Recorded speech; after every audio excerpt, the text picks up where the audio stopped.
Missile হলো আধুনিক প্রযুক্তির এক শক্তিশালী আবিষ্কার, কিন্তু এটি আসলে কিভাবে কাজ করে? মিসাইল সাধারণত একটি লঞ্চপ্যাড বা মোবাইল লঞ্চার থেকে উৎক্ষেপণ করা হয়। একটি মিসাইলের প্রধান 4টি অংশ থাকে: ইঞ্জিন, জ্বালানি ট্যাঙ্ক, গাইডেন্স সিস্টেম এবং ওয়ারহেড। প্রতিটি অংশের আলাদা কাজ রয়েছে, যা মিসাইলকে নির্দিষ্ট লক্ষ্যবস্তুতে পৌঁছাতে সাহায্য করে। উৎক্ষেপণের সময় কাউন্টডাউন শেষ হলে রকেট ইঞ্জিন চালু হয়। ইঞ্জিনের শক্তিশালী থ্রাস্ট মিসাইলকে আকাশের দিকে দ্রুত ঠেলে দেয়। কিছু সেকেন্ডের মধ্যেই মিসাইল উচ্চ গতিতে আকাশে উঠতে শুরু করে। মিসাইলের ভিতরে থাকে একটি গাইডেন্স কম্পিউটার। রাডার বা স্যাটেলাইটের সাহায্যে মিসাইলের অবস্থান ট্র্যাক করা হয়।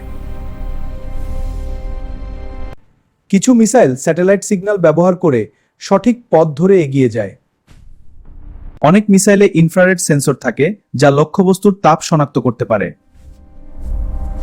মাঝ আকাশে মিসাইল নিজের দিক পরিবর্তনও করতে পারে। এই কাজটি করে ছোট ছোট কন্ট্রোল ফিন বা ডানা। উচ্চ গতিতে উঠতে উঠতে মিসাইল লক্ষ্যবস্তুর দিকে এগিয়ে যায়। গাইডেন্স সিস্টেম সব সময় পথ ঠিক করে দেয়। তারপর নির্দিষ্ট সময়ে ওয়ারহেড সক্রিয় হয়। সংক্ষেপে মিসাইলের কাজের ধাপ হল উৎক্ষেপণ, গতি তৈরি, গাইডেন্স এবং লক্ষ্যবস্তুতে আঘাত। এভাবেই আধুনিক বিজ্ঞান ও প্রযুক্তি ব্যবহার করে মিসাইল কাজ করে।